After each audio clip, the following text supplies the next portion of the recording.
স্বাস্থ্য ঝুঁকি এড়াতে মানুষের খাদ্যাভ্যাসে ধীরে ধীরে পরিবর্তন আসছে। গত 5 বছরে বাংলাদেশে বিভিন্ন ধরনের খাবার ও পানীয়তে চিনির ব্যবহার উল্লেখযোগ্য হারে কমেছে।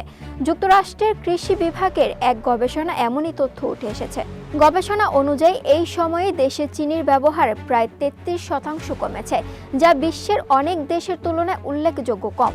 বিশ্লেষকরা মনে করছেন, মানুষের মধ্যে স্বাস্থ্য ও পুষ্টি সম্পর্কে সচেতনতা বাড়ার কারণেই খাদ্যাভ্যাসে এই পরিবর্তন এসেছে।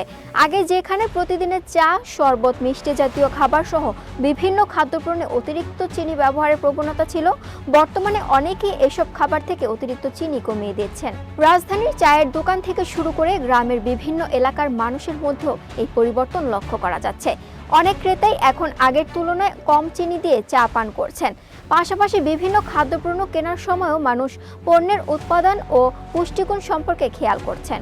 কোনো খাবারে অতিরিক্ত চিনি রয়েছে কিনা সেটিও এখন অনেক সচেতন ক্রেতার বিবেচনার বিষয় হয়ে উঠেছে। চিকিৎসক ও পুষ্টিবিদরা বলছেন, সুস্থ ও রোগমুক্ত জীবনযাপন করতে হলে খাদ্য তালিকায় অতিরিক্ত চিনি সীমিত রাখা অত্যন্ত জরুরি।